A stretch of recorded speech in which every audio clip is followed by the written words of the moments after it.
process it, eats it, or whatever. Oh, okay. So we met long distance when I was living in New Orleans and got married in New Orleans.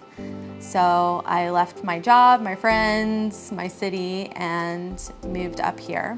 Before she moved here, I didn't have a ton of community, really. Like I thought I did, but I really didn't.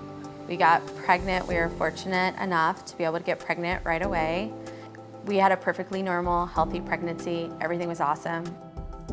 But we had a horrible accident happen during pregnancy with Caleb's umbilical cord, and it took his life after he was born. And all of a sudden, we're sitting here 1 year married.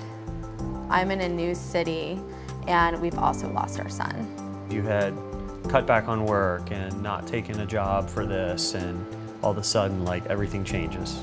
Came home from the hospital to an empty nursery, and we were kind of left in this space of, okay, God, what next? And what followed for those next 3 months was I learned a lot about what community meant at that time, because people from the Crossroads community just came out, people I hardly knew. I didn't know that I mattered, and it was just, we felt so much love. So when the Brave Journey came around, we decided that we wanted to open our home up and invite people in. We felt like we had been surrounded so much and blessed by all the community at Crossroads that we wanted to have new people in our house. I wanted people to see how amazing community was, because it had kept us together and it had supported us through the worst time in our life. But I had always been a little self-conscious to open my house up because it was small. We have a 2-bedroom condo, but our second bedroom is Caleb's nursery, and I left it exactly how it was the day we went to the hospital.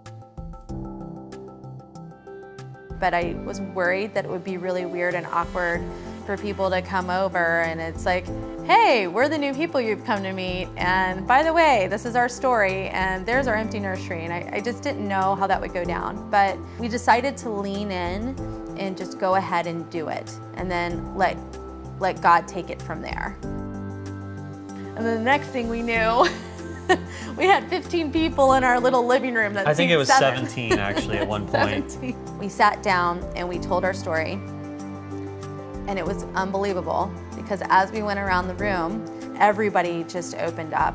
Over half of the people in the room had either experienced the loss of their child, their spouse, or their parent. And just the vulnerability that people shared and just how willing they were to talk about what's wrong. We got closer and closer, and we were all vulnerable with each other, and we were just able to really share our lives and see things grow.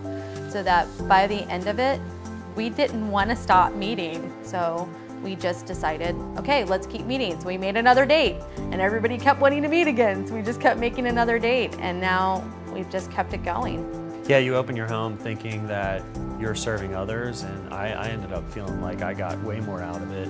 They were able to show us where the future is going to go, that there is hope, that God stitches things back together and He heals things. When the storm comes, you need that community. I never could have foreseen how important that would be.